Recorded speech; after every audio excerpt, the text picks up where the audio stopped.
Picture this. You're on a night train. It's dark, quiet, except for one guy snoring like a chainsaw in the next bunk. Why do people snore? And why do some never stop? Here's the deal. When you fall into deep sleep, also called slow-wave sleep, your whole body relaxes, including the muscles that keep your airway open, your soft palate, tongue, and throat. Your brain still tells you to breathe, but the air now has to squeeze through a smaller gap. That vibration, that's your soft palate flapping like a flag in the wind. And that's the beautiful noise we all know as snoring. But not everyone snores. It depends on your anatomy.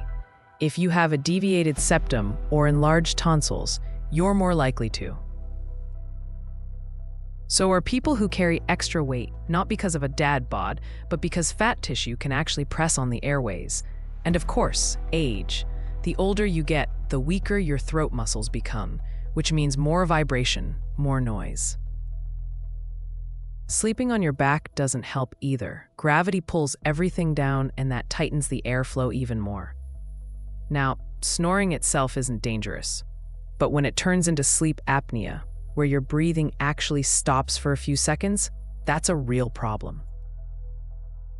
Your brain panics, wakes you up, and you start the whole process over again. Do that 100 times a night, and you'll wake up tired, foggy, and oxygen deprived. So yeah, try sleeping on your side. Your brain, your heart, and your roommate will thank you. And that's baby science for you. Ever wake up in the middle of the night, completely awake but unable to move, and feeling like something's sitting on your chest? Congratulations, you've just experienced sleep paralysis. For centuries, people thought it was something supernatural, demons, ghosts, even night spirits. In Slavic folklore, it was blamed on house spirits trying to choke sleepers. Creepy, right? But science says otherwise. Sleep paralysis happens when your brain wakes up before your body does. During REM sleep, your body temporarily shuts down muscle movement so you don't act out your dreams. That's normal. But sometimes your mind wakes up first while your muscles are still frozen. That's when panic sets in. And sometimes hallucinations kick in too. The good news? It's completely harmless, even if it feels terrifying. The pressure on your chest comes from shallow breathing and muscle tension. It's also more common when you sleep on your back or in an awkward position. So how do you stop it? Stay calm. Try to wiggle your fingers or move your face. That small motion can snap you out of it. Or just let yourself drift back to sleep and wake up naturally. No demons, no dark magic, just your brain and body slightly out of sync. And that's baby science for you.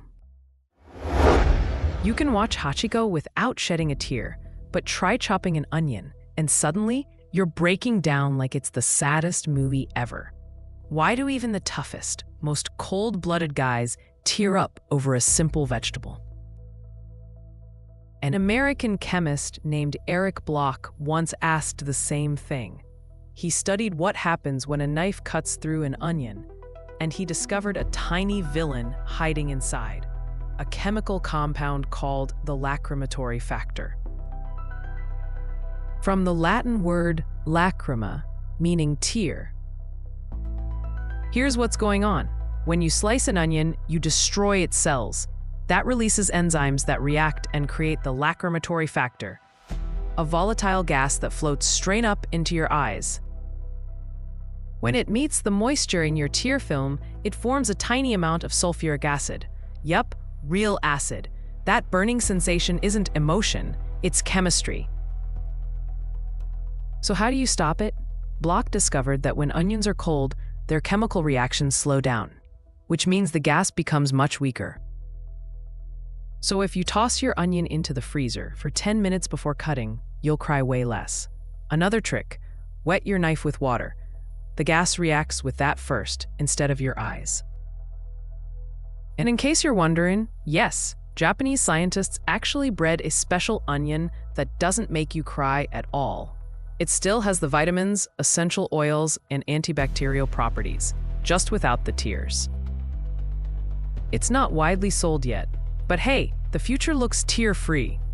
So yeah, onions are little chemical pranksters. They don't care about your feelings, just basic chemistry. But next time you cook, toss that onion in the freezer. You'll cry a lot less, unless you're watching Hachiko at the same time. Stay smart, stay curious, and stay dry-eyed in the kitchen. Cool trick, right? And that's baby science for you. You see someone yawn, and suddenly you have to yawn too.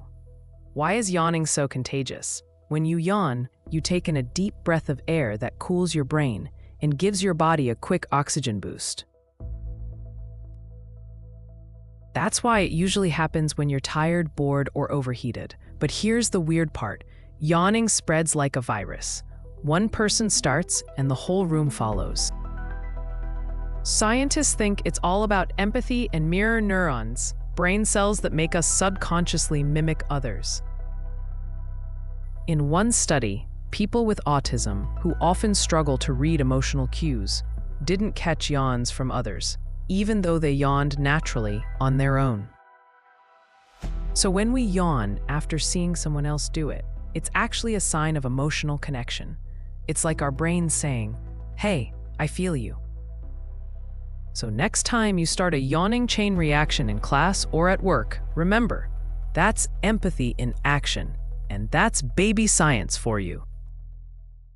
Ever wondered why helium makes you sound like Mickey Mouse? Yeah, that squeaky voice isn't magic. It's straight up physics. The name helium actually comes from the Greek word helios, meaning the sun, because our big, bright star is about 25% helium. Originally, this gas was used in hyperbaric chambers and diving tanks. Deep underwater, it doesn't get you nitrogen drunk like nitrogen does. But on land, helium found a second career in party balloons. And who hasn't tried sucking a little helium just to sound like a cartoon character? So why does it change your voice like that? It's all about density. Helium is way lighter than regular air. Less dense, less viscous. Sound waves travel much faster through it, so your voice's higher frequencies get amplified, and boom, instant chipmunk mode. Now, if you ever wanted to go the other direction, you could breathe a mix of heavier gases like krypton or xenon and sound like Darth Vader, but don't actually do that. Even helium, if you inhale too much, can replace the oxygen you need, and that can make you pass out or worse. So if you ever feel dizzy after a laugh, step outside and breathe real air. Have fun, but keep it scientific. And that's baby science for you. We all know what an albino looks like. Pale skin, white hair, light eyes. But what actually makes someone an albino? It all comes down to one simple thing: melanin, the pigment that gives color to your skin, hair, and eyes. To make melanin, your body needs a special enzyme called tyrosinase. Normally, it converts an amino acid, tyrosine, into pigment. But if the gene that makes tyrosinase mutates, the enzyme stops working. No enzyme, no melanin. That's why people with albinism have white skin, colorless hair, and eyes so light that you can literally see the blood vessels behind the iris. Sounds cool, but there's a downside. Without melanin, the skin can't protect itself from sunlight, so albinos burn fast instead of tanning. Their eyes are also extra sensitive to bright light, a condition called photophobia. Still, being an albino isn't dangerous, at least not biologically. But in some parts of the world, it's a different story. In Tanzania and several African countries, local superstition claims that the body parts of albinos bring wealth or luck in witchcraft rituals. Because of that, attacks and killings still happen. In 2009, 3 men were executed for murdering a young albino boy to sell his body parts. It's horrifying, and it's real. In the 21st century, people are still being hunted for genetics. Being an albino isn't strange, it's just biology doing its thing. What's truly strange is how superstition still causes real harm today. Science explains the world. Fear destroys it. So next time you see someone who looks different, remember, it's not magic, it's genetics. Simple, powerful, real. And that's baby science for you.